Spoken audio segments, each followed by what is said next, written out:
여러분들이 궁금해하는 건 손자 교육비나 유학비를 지원해주고 실제 그 용도로 다 썼으면 문제가 안 되는 거 아니야? 일 텐데요. 과연 그럴까요?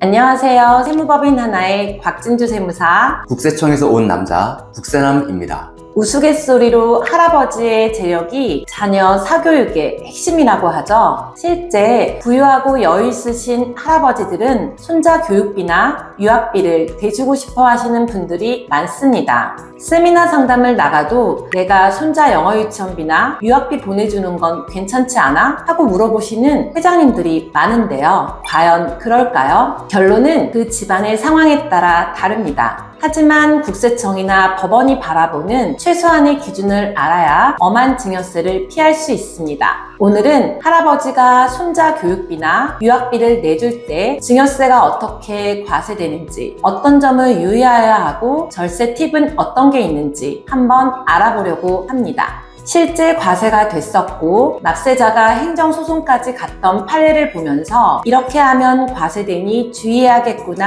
하고 배워가시면 좋겠습니다.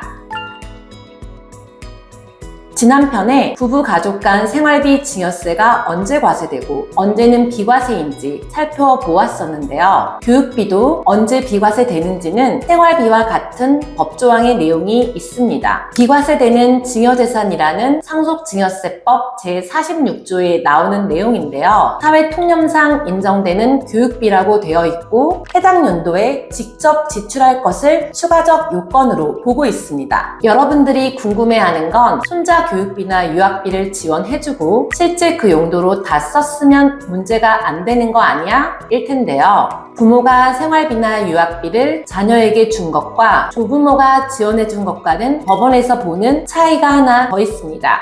이번에 소개해드리는 판례도 납세자가 실제 유학비로 다 쓴 게 입증이 되니 비과세되는 증여재산으로 인정을 해달라는 취지의 불복이었습니다. 결론부터 말씀드리면 납세자가 조세심판원, 행정소송 모두 다 졌습니다. 전부 사전증여재산으로 보아 과세를 받았습니다.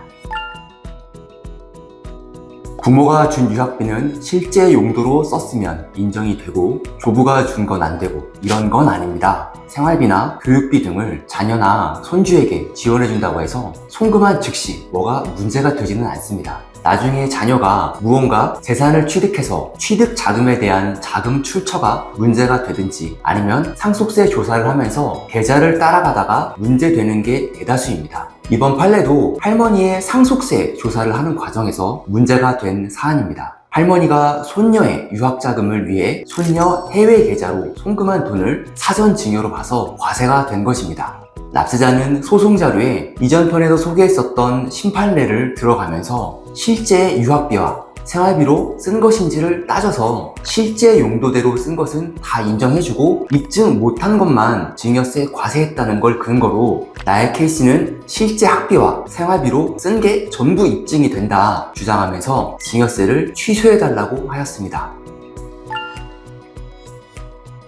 하지만 국세청과 법원의 판단은 어땠을까요? 법원에서는 아무리 직계혈족이라 해도 부담하는 부양 의무는 부양받을 자녀가 자력이나 근로에 의해 생활을 유지할 수 없는 경우에 한하여 생활을 지원해 줄 수 있는 2차적인 부양 의무지 무조건적이고 한도도 없이 부양 의무가 있는 건 아니라고 했습니다. 특히 성년의 자녀는 객관적으로 생활비를 스스로 충당할 수 없는 공공한 상태에 한하여 생활 필요비에 해당하는 부양료를 청구할 수 있을 뿐이다. 그리고 통상적인 생활에 필요한 비용의 범위에 한해서 청구할 수 있음이 원칙이다라는 대법원 판례도 있습니다. 그런데 이 판례에서는 할머니 말고도 부모에게 유학을 지원할 경제적 능력이 충분하였고 심지어 손녀 스스로도 유학비를 충당할 임대 수입이 있었습니다.